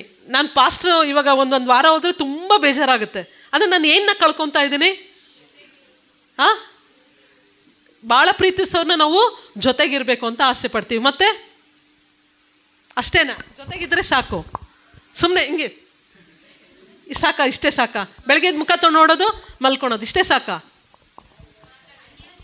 ನಾನು ಮಾತಾಡಬೇಕು ಅಂತ ಆಸೆ ಪಡ್ತೀನಿ. ನಾನು ಅವ್ರ ಜೊತೆಗೆ ಸಮಯ ಕಳಿಬೇಕು ಅಂತ ಆಸೆ ಪಡ್ತೀನಿ. ಅವ್ರ ಜೊತೆಗೆ ಹೊರಗಡೆ ಹೋಗ್ಬೇಕು ಅಂತ ಆಸೆ ಪಡ್ತೀನಿ. ಹೌದಾ ಅಲ್ಲ? ಅವ್ರ ಜೊತೆಗೆ ಏನೋ ಒಂದು ಜೋಕ್ಸ್ ಕ್ರ್ಯಾಕ್ ಮಾಡಬೇಕಂತ ಆಸೆ ಪಡ್ತೀನಿ. ಓಕೆ, ಅವ್ರ ಕಷ್ಟನೆಲ್ಲ ನಾನು ಅರ್ಥ ಮಾಡ್ಕೋಬೇಕು ಅಂತ ಆಸೆ ಪಡ್ತೀನಿ. ನನ್ನ ಕಷ್ಟನ ಅವ್ರ ಹತ್ರ ಹೇಳಬೇಕು ಅಂತ ಆಸೆ ಪಡ್ತೀನಿ. ನಾನು ಅವ್ರ ಜೊತೆಗೆ ಇಂಟ್ರ್ಯಾಕ್ಷನ್ ಮಾಡಲಿಕ್ಕೆ ನಾನು ಆಸೆ ಪಡ್ತೀನಿ. ಹೌದಾ ಅಲ್ಲ? Yes or no? Okay, Yesu ಸ್ವಾಮಿನ ಯಾರ್ಯಾರು ಪ್ರೀತಿಸ್ತೀರಿ? ಎಲ್ಲರೂ ಕೈ ಎತ್ತಿರಿ ನೋಡಿರಿ. ನಾವೆಲ್ಲರೂ ಪ್ರೀತಿಸ್ತೀವಿ. ಜೋರಾಗಿ ಕೈ ಎತ್ತಿರಿ. ಓಕೆ, ಹಂಗೆ ಫುಲ್ ಸ್ಟ್ರೈಟಾಗಿ. ಓಕೆ, ಡೈಲಿ ನಾನು 1 hour ಬೈಬಲ್ ಓದ್ತೀನಿ, ಯೇಸು ಸ್ವಾಮಿ ಜೊತೆ ಮಾತಾಡ್ತೀನಿ. ನಾನು 1/2 hour ನಾನು ಪ್ರೇಯರ್ ಮಾಡ್ತೀನಿ. ಅಂದರೆ ನಾನು ಡೈಲಿ 2 ಗಂಟೆ 40 ನಿಮಿಷ ನಾನು ದೇವ್ರಿಗೆ ಕೊಡ್ತೀನಿ.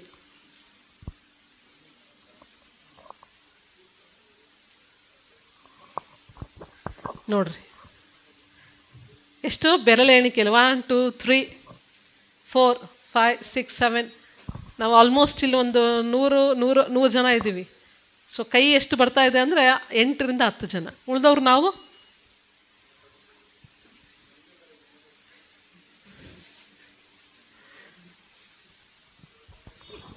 ದೇವರು ನಮ್ಮ ಎಲ್ಲರ ಕೈಗಳನ್ನ ನೋಡ್ಲಿಕ್ಕೆ ಇಷ್ಟಪಡ್ತಾ ಇದ್ದಾರೆ. ಹಲ್ಲೆಲೂಯಾ. ನಾವು we are running back of the money. ನಾವು ಈ ಲೋಕದಲ್ಲಿ ಏನು ಮಾಡ್ತಿದ್ದೀವಿ ಅಂದರೆ we are running back of the money. ಇದು ಮನುಷ್ಯನ ಬಹಳಷ್ಟು ಪ್ರಾಬ್ಲಮ್ ಆಗಿರುವಂಥ ವಿಷಯ. ಹಳೆ ಒಡಂಬಡಿಕೆಯಲ್ಲಿ ಜನರು ಏನು ಮಾಡ್ತಿದ್ರು ಅಂದರೆ, ಯಾಕೆ ದೇವ್ರನ್ನ ಪ್ರೀತಿಸಲಿಲ್ಲ ಅಂದರೆ ಅವರು ವಿಗ್ರಹಗಳ ಹಿಂದೆ, ಓಕೆ, ಅನ್ಯ ಸ್ತ್ರೀಯರ ಹಿಂದೆ, ಓಕೆ, ಅನ್ಯ ಒಂದು ಕಲ್ಚರ್ ಹಿಂದೆ ಓಡ್ತಾ ಇದ್ರು.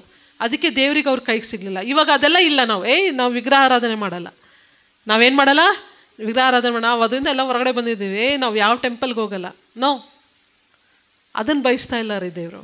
ಇವತ್ತು ಸಭೆಗೆ ಎಚ್ಚರಿಸ್ತಾ ಇರೋದೇನೆಂದರೆ, ತನ್ನ ದೇವರು ತನ್ನ ಮಗನನ್ನು ಈ ಲೋಕಕ್ಕೆ ಕಳಿಸ್ಕೊಟ್ಟಿರೋದು, ನೀನು ರಕ್ಷಣೆ ಹೊಂದಿದೆ, ನಿನ್ನಲ್ಲಿ ನೀನು ದೀಕ್ಷಾಸ್ಥಾನ ತೊಗೊಂಡೆ, ದೇವ್ರ ಸನ್ನಿಧಾನಕ್ಕೆ ಬರ್ತಾ ಇದೆಯಾ, ಅದು ನೀನು ಏನು ಹೊಂದ್ಕೋಬೇಕು ಅಂತ ದೇವ್ರು ಕಳಿಸಿದ್ದಾರೆ ತನ್ನ ಮಗನನ್ನು. ಏನು ಹೊಂದ್ಕೋಬೇಕು? ನಾವೆಲ್ಲರೂ ನಿತ್ಯ ಜೀವ ಹೊಂದ್ಕೋಬೇಕು ಅಂತ ದೇವರು ತನ್ನ ಮಗನನ್ನು ಕಳಿಸ್ಕೊಟ್ಟಿರೋದು. ನೀನು ಸುಮ್ಮನೆ ಚರ್ಚಿಗೆ ಬಂದು ಕಾಣಿಕೆ ಹಾಕಿ, ಓಕೆ, ಫಾಸ್ಟಿಂಗ್ ಪ್ರೇಯರಿಗೆ ಬಂದು ಒಂದಿಷ್ಟು 10 ಗೋಳಾಡಿ ಪಶ್ಚಾತ್ತಾಪ ಇಲ್ಲ, ನನ್ನ ನಿತ್ಯ ಜೀವಕ್ಕೆ ನಾನು ಸಿದ್ಧರಾಗ್ತಿಲ್ಲ ಅಂದರೆ ಅದು ಪ್ರೀತಿ ಅಲ್ಲ ರೀ. ಅದು ದೇವ್ರ ಮೇಲೆ ನಾವು ಇಟ್ಟಂಥ ಪ್ರೀತಿ ಅಲ್ಲ ಅದು. The world is running behind the pleasures of the world. ಈ ಲೋಕ ಏನಂದರೆ ಈ ಒಂದು ಪ್ರಪಂಚದ ಆಸೆಗಳಿಗೋಸ್ಕರ ಹಿಂದೆ ಓಡ್ತಾ ಇದೆ. ಅದಕ್ಕೋಸ್ಕರ ಓಡ್ತಾ ಇದೆ ಇವತ್ತು. ಬೆಳಿಗ್ಗೆಯಿಂದ ಸಾಯಂಕಾಲ ತನಕ ನಾವು ಕೆಲಸ ಮಾಡ್ತೀವಿ. ಯಾವುದಕ್ಕೆ? We want to earn the money. ದೇವರೇ ನಿನ್ನ ಜೊತೆಗಿಲ್ಲ ಅಂದರೆ what you will do with that money? ದೇವರ ಪ್ರೀತಿಯೇ ನೀನು ಕಳ್ಕೊಂಡ್ಮೇಲೆ ಆ ಹಣನ ಏನು ಮಾಡ್ತೀಯ ನೀನು? ಮನೆ ಕಟ್ತೀಯಾ, ಬಂಗ್ಲೆ ತೊಗೊತೀಯಾ, ಬಂಗಾರ ತೊಗೊತೀಯ, ಗುಡ್, ಎವ್ರಿಥಿಂಗ್ ಈಸ್ ಗುಡ್. ಈ ಲೋಕದಲ್ಲಿ ನಾವು ಜೀವಿಸೋ ತನಕ ವಿ ನೀಡ್ ಸರ್ಟನ್ ಥಿಂಗ್ಸ್. ನಮಗೆ ಬೇಕು ಕೆಲವೊಂದು ವಿಷಯಗಳು. But that is not the life. ಅದು ಜೀವನವಲ್ಲ, ಅದು ಜೀವನದ ಕ್ರಮವಲ್ಲ. ಅದು ನಿನ್ನ ನಿತ್ಯ ಜೀವಕ್ಕೆ ಕರ್ಕೊಂಡು ಹೋಗೋದಿಲ್ಲ. ನೀನು ಎಲ್ಲವನ್ನ ಈ ಲೋಕದಲ್ಲಿ ಇಲ್ಲೇ ಬಿಟ್ಟು ಹೋಗ್ಬೇಕು. ನೀನು ಭೂಮಿಯಿಂದ ಏನು ಸಿಗುತ್ತೆ ನಮಗೆ? ಬಂಗಾರ ಸಿಗುತ್ತೆ, ಹೌದಾ? ಬಂಗಾರ, ಬೆಳ್ಳಿ, ಪೆಟ್ರೋಲ್ ಎಲ್ಲ ಸಿಗ್ತದೆ ನಮಗೆ ಭೂಮಿಯಿಂದ. ಇಟಿಕೆ, ಸಿಮೆಂಟು, ಓಕೆ, ಕಲ್ಲು, ಗಿಡ, ಮರ ಎಲ್ಲ ಈ ಭೂಮಿಯಿಂದನೇ ಸಿಗೋದು ನಮಗೆ.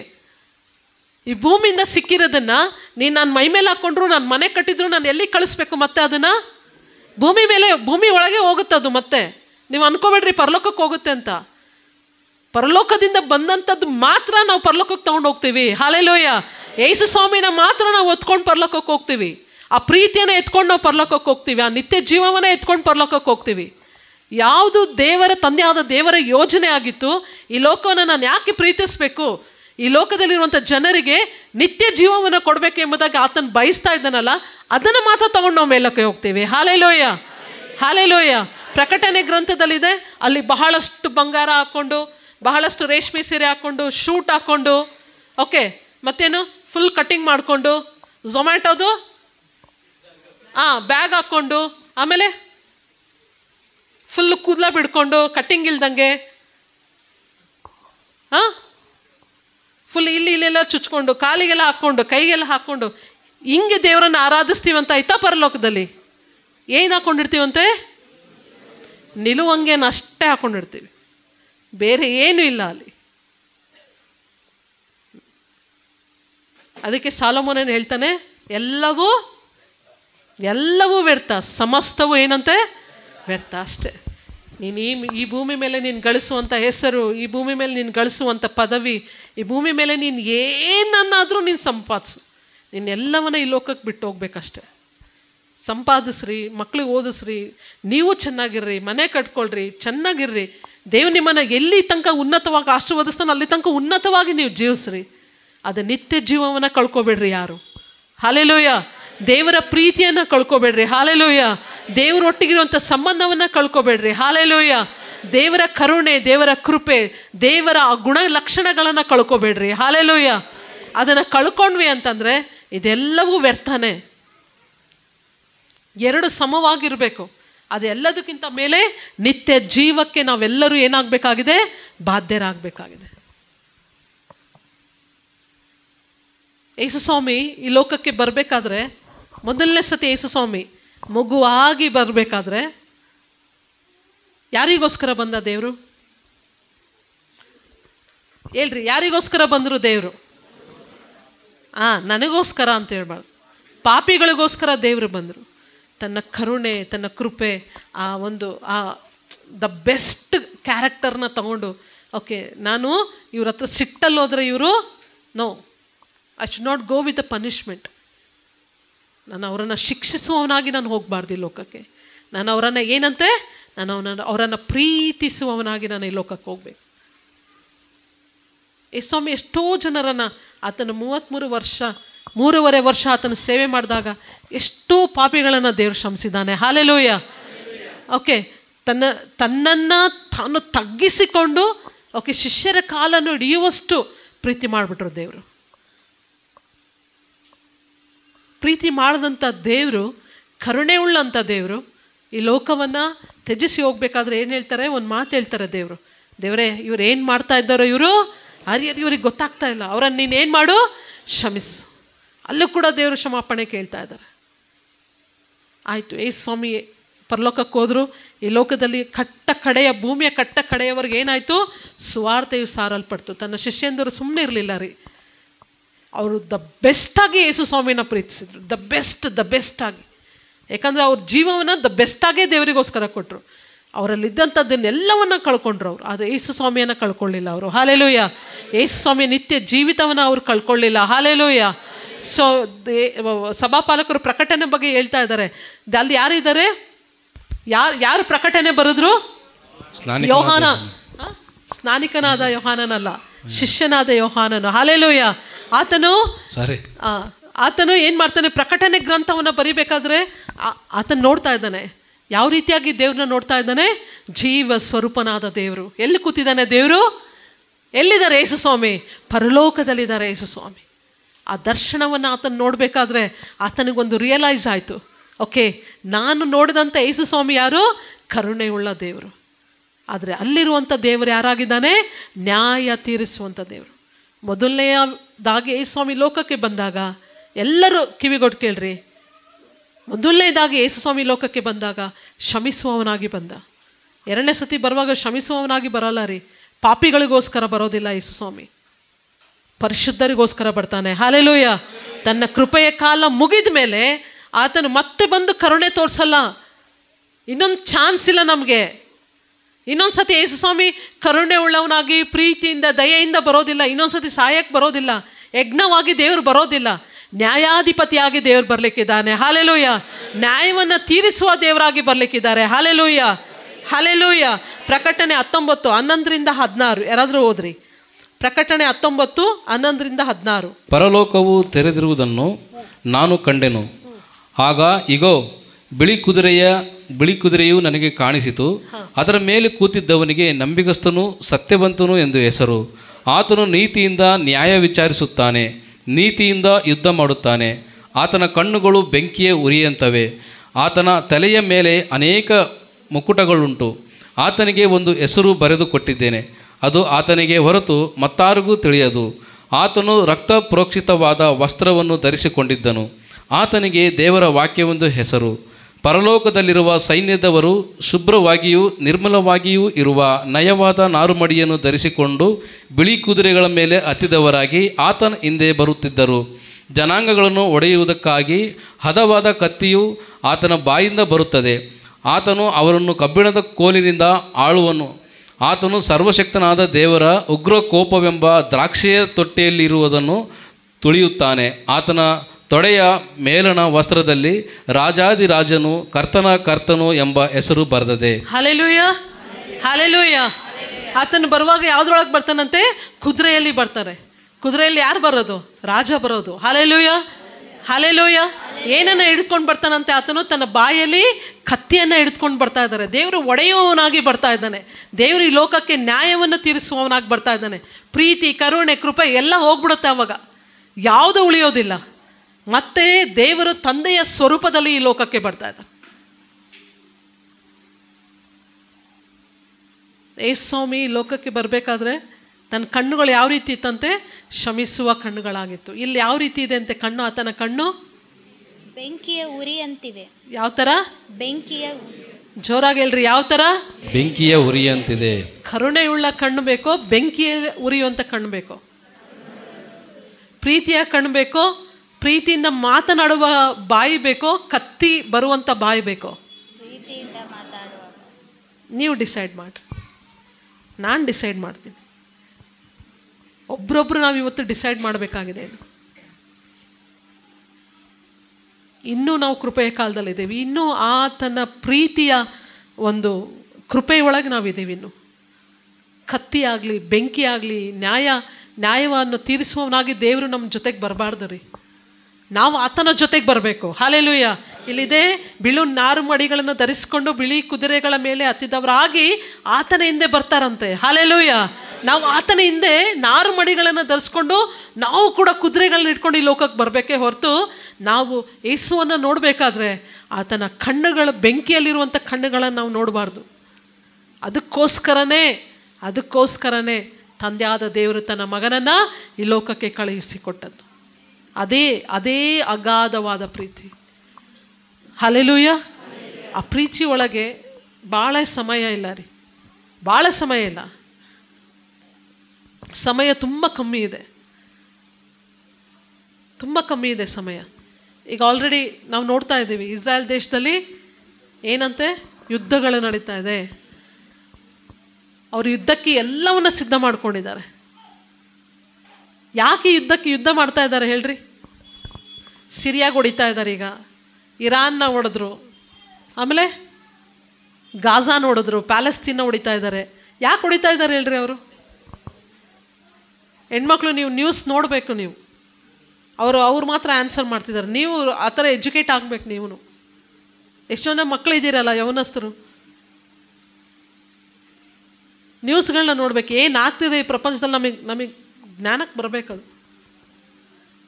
ಹೇಳ್ರಿ ನೋಡೋಣ, ಯಾಕೆ ಹೊಡಿತಾ ಇದ್ದಾರೆ ಅವರು? ಥರ್ಡ್ ವರ್ಲ್ಡ್ ವಾರ್ ಆಗಬೇಕು ಅದಕ್ಕೆ. ಹಾಂ, ಮೂರನೇ ದೇವಾಲಯವನ್ನು ಕಟ್ಟಲಿಕ್ಕೆ.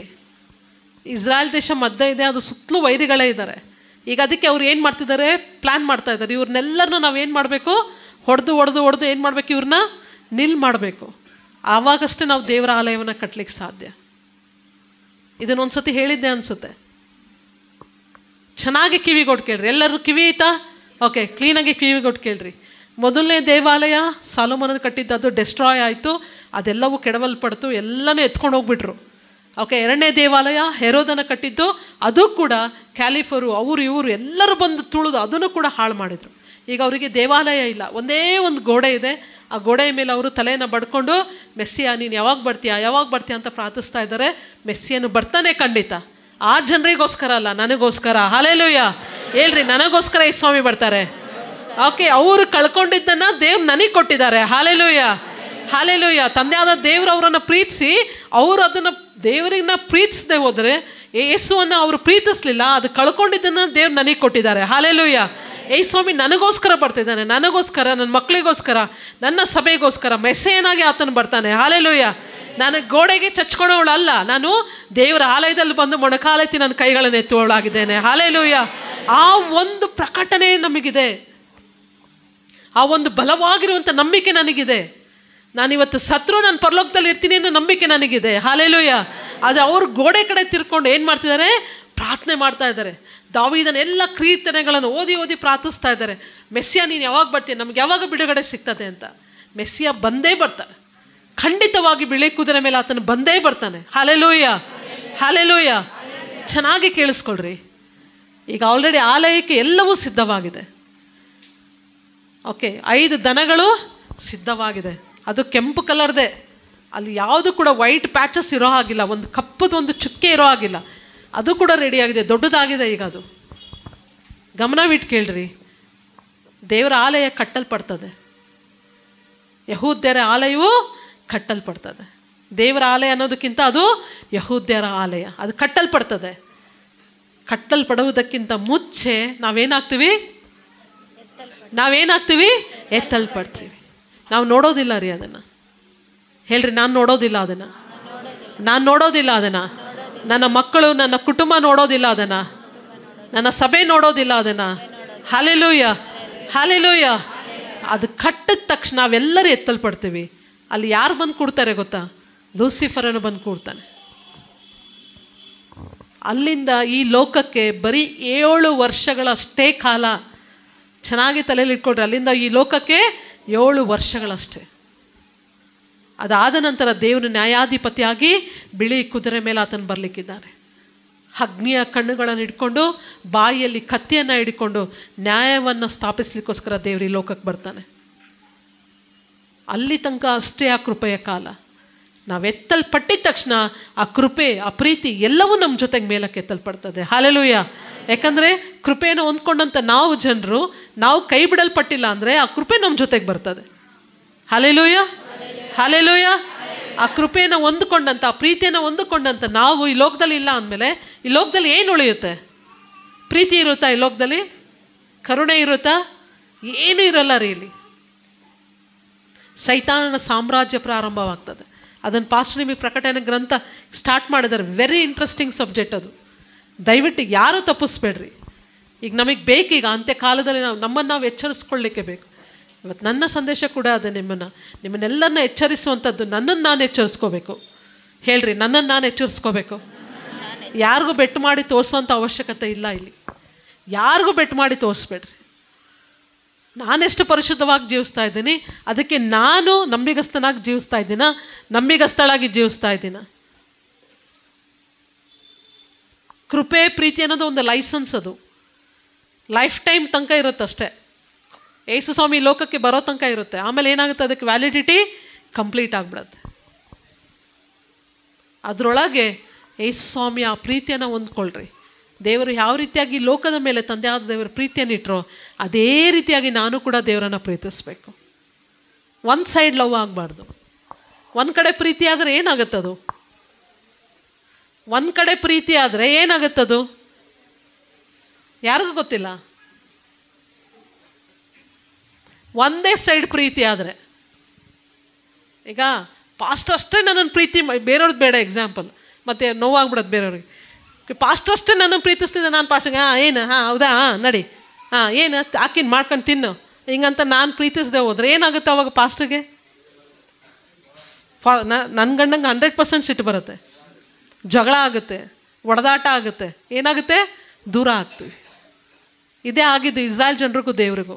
ಒಂದು ಸೈಡ್ ಲವ್ ಇತ್ತು ಅಷ್ಟೇ. ಆ ಕಡೆಯಿಂದ ಲವ್ ಬರಲೇ ಇಲ್ಲ.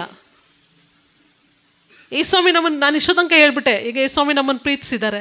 ಓಕೆ, ಇಷ್ಟೋ ತನಕ 40 ನಿಮಿಷ ನಾನು ಹೇಳಿದೆ. ಸೊ ಹಾಗಾದರೆ ನಿನ್ನ ಪ್ರೀತಿ ಯಾವ ರೀತಿ ಆಗಿರಬೇಕು? ನಿನ್ನ ಪ್ರೀತಿ ಎಲ್ಲಿರಬೇಕು ಗೊತ್ತಾ? ಸಮಯದಲ್ಲಿರಬೇಕು. ನಿನ್ನ ಪ್ರೀತಿ ಎಲ್ಲಿರಬೇಕು? ಜೋರಾಗಿ ಹೇಳ್ರಿ, ನನ್ನ ಪ್ರೀತಿ. ಹೇಳ್ರಿ, ನನ್ನ ಪ್ರೀತಿ ದೇವರಿಗೆ ಕೊಡುವಂಥ ಸಮಯದಲ್ಲಿರಬೇಕು. ಎಸ್,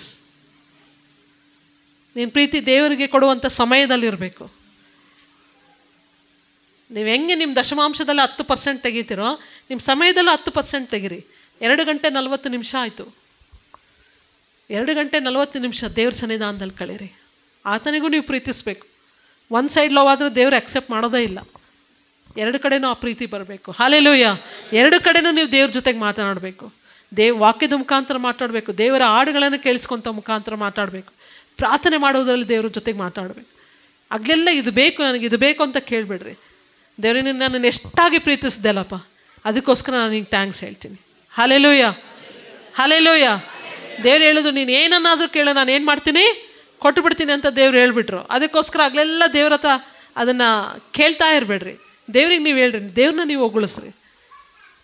ಹೇಳ್ತೀವಲ್ಲ, ನಾನು ಗಂಡ ಹೆಂಡ್ತಿ ಯಾರಾದರೂ ಒಬ್ರು ಚೆನ್ನಾಗಿ ಕಾಣಿಸೋದು ಏನು ಹೇಳ್ತೀವಿ? ನೀನು ತುಂಬ ಚೆನ್ನಾಗೇ ಕಾಣಿಸ್ತಾ ಇದೆಯಾ ಹೇಳ್ತೀವ? ಇಲ್ಲ, ಅದು ಜಾಸ್ತಿ ಹೆಣ್ಮಕ್ಳಿಗೆ ಸ್ವಲ್ಪ ಪೊಸೆಸಿವ್ ಇರುತ್ತೆ. ಅದು ಚೆನ್ನಾಗಿ ರೆಡಿಯಾಗಿ ಬಂದು ನಿಂತ್ಕೊತೀವಿ, ಹಾಂ ಅಂತ ಅಂದ್ಬಿಟ್ರೆ ಗಂಡು ಮಕ್ಕಳು ತುಂಬ ಹರ್ಟ್ ಆಗುತ್ತೆ. ನಾನು ಚೆನ್ನಾಗಿ ಕಾಣಿಸ್ತೀನಿ, ನನ್ನ ಗಂಡ ಏನು ಹೇಳ್ತಿಲ್ಲ, ನೋಡಪ್ಪ ಚೆನ್ನಾಗಿದೆಯಾ ಅಂತ ಹೇಳ್ತಾ ಇಲ್ಲ. ಆ ಪೊಸೆಸಿವ್ನೆಸ್ ನಮಗೆ ಜಾಸ್ತಿ ಇರುತ್ತೆ. ಅದಕ್ಕೆ ದೇವ್ರು ನಿನಗೇನೋ ಒಂದು ದೇವ್ರು ಸಹಾಯ ಮಾಡಿದಾಗ ದೇವ್ರಿಗೆ ಹೇಳ್ರಿ, ದೇವರೇ ನೀನು ಒಳ್ಳೆಯ ದೇವರು. ಹಲ್ಲೆಲೂಯಾ. ನನ್ನ ಜೀವಿತದಲ್ಲಿ ನೀನು ಇದೆಲ್ಲ ಕೊಟ್ಟಿದ್ದೀಯಪ್ಪ, ಅದಕ್ಕಾಗಿ ಸ್ತೋತ್ರ. ದೇವರೊಟ್ಟಿಗೆ ಮಾತನಾಡ್ರಿ ಪ್ರಿಯರೇ. ದೇವ್ರನ್ನ ಪ್ರೀತಿಸ್ರಿ. ತಂದೆಯಾದ ದೇವರು ತನ್ನ ಅಗಾಧವಾದ ಪ್ರೀತಿಯನ್ನು ಈ ಲೋಕವನ್ನು ನೋಡಿ ಕರುಣಿಸಿ, ಈ ಲೋಕ ಹಾಳಾಗಬಾರ್ದು, ನಶಿಸಿ ಹೋಗಬಾರ್ದು. ಇಲ್ಲಿ ಕೂತಿರುವಂಥ ಒಂದೊಂದು ಆತ್ಮಗಳು ಏನಾಗಬಾರ್ದು, ನಶಿಸಿ ಹೋಗಬಾರ್ದು. ಇವರೆಲ್ಲರೂ ಎಲ್ಲಿಗೆ ಸೇರಬೇಕು? ಪರಲೋಕ ರಾಜ್ಯಕ್ಕೆ ಸೇರಬೇಕು, ನಿತ್ಯವಾದ ಜೀವಕ್ಕೆ ಸೇರಬೇಕು. ತನ್ನ ಒಬ್ಬನೇ ಮಗನನ್ನು ನನಗೂ ನಿನಗೋಸ್ಕರ ಕೊಟ್ಟ ಮೇಲೆ ಆ ಮಗನ ಕ್ಯಾರೆಕ್ಟರ್ಸ್ಗಳನ್ನು ನಾವು ಕೂಡ ಹೊಂದ್ಕೊಂಡು ನಾನು ಕೂಡ ಈ ಲೋಕವನ್ನು ಬಿಡಬೇಕಾದ್ರೆ ನಾನು ಕೂಡ ನಿತ್ಯ ಜೀವಕ್ಕೆ ಸೇರಬೇಕು. ಹಲ್ಲೆಲೂಯಾ. ಆ ಒಂದು ನಿತ್ಯ ಜೀವಕ್ಕೆ ನಾನು ಸೇರಬೇಕಾದ್ರೆ ನಾನು ಇಲ್ಲಿ ಸಿದ್ಧವಾಗಬೇಕು. ದೇವರೊಟ್ಟಿಗೆ ನನ್ನ ಸಮಯವನ್ನು ಕಳಿಬೇಕು. ದೇವರೊಟ್ಟಿಗೆ ಅನ್ಯೋನ್ಯವಾಗಿ ನಾನು ಜೀವಿಸಬೇಕು. ದೇವರೊಟ್ಟಿಗೆ ನಾನು ಮಾತನಾಡಬೇಕು. ಆತನೊಟ್ಟಿಗೆ ಸಮಯವನ್ನು ಕಳೆದು ಆತನ ನನಗೇನನ್ನು ಹೇಳಬೇಕು ಅಂತ ಬಯಸ್ತಾ ಇದ್ದಾನೋ ಅದನ್ನೆಲ್ಲವನ್ನು ನಾನು ಕೇಳಬೇಕು. ನನ್ನ ನೋವನ್ನು, ನನ್ನ ದುಃಖವನ್ನು, ನನ್ನ ಕಷ್ಟವನ್ನು, ನನ್ನ ಪ್ರೀತಿಯನ್ನು ನಾನು ಆತನಿಗೆ ಹೇಳ್ಕೋಬೇಕು. ಹಲ್ಲೆಲೂಯಾ. ಈ ಎಲ್ಲವನ್ನು ನಾವು ಮಾಡುವುದಾದರೆ ನಿತ್ಯ ಜೀವಕ್ಕೆ ನಾವು ಸಿದ್ಧರಾಗ್ತಾ ಇದ್ದೀವಿ. ಇಲ್ಲ ಅಂದರೆ ಯಾವ ಕಣ್ಣನ್ನು ನೋಡ್ತೀವಿ? ಬೆಂಕಿಯ ಕಣ್ಣನ್ನು. ನ್ಯಾಯಾಧೀಶನಾಗಿ ಆತನ ಕುದುರೆ ಮೇಲೆ ಬರುವುದನ್ನು ನೋಡಬೇಡ್ರಿ ಯಾರು. ಈಗ ಯೇಸುಸ್ವಾಮಿ ನೋಡ್ಬಿಟ್ಟಿದ್ದೀವಿ ನಾವು. ಎಲ್ಲಿ ನೋಡಿದ್ದೀವಿ ನಾವು? ದೇವರನ್ನ ಕ್ರಾಸ್ ಮೇಲೆ ನೋಡ್ಬಿಟ್ಟಿದ್ದೀವಿ. ಆತನ ಸುರಿಸಿದಂಥ ರಕ್ತದಲ್ಲಿ ಆತನ ಪ್ರೀತಿಯನ್ನು ನೋಡ್ಬಿಟ್ಟಿದ್ದೀವಿ. ಆತನ ಕೊಟ್ಟಂಥ ಪ್ರಾಣದಲ್ಲಿ ಆತನ ಪ್ರೀತಿಯನ್ನು ನಾವು ನೋಡ್ಬಿಟ್ಟಿದ್ದೀವಿ. ಆತನ ಕೋಪವನ್ನು ನೋಡಬೇಡ್ರಿ. ಹಲ್ಲೆಲೂಯಾ. ಆ ಪ್ರೀತಿಯನ್ನು ಇಟ್ಕೊಂಡು ನಾವು ಈ ಲೋಕದಲ್ಲಿ ಜೀವಿಸುವವರಾಗಿರೋಣ. ಆಮೆನ್. ಸೊ ನಾವೆಲ್ಲರೂ ಎದ್ದು ನಿಂತ್ಕೊಳ್ಳೋಣ ದೇವರ ಸನ್ನಿಧಾನದಲ್ಲಿ.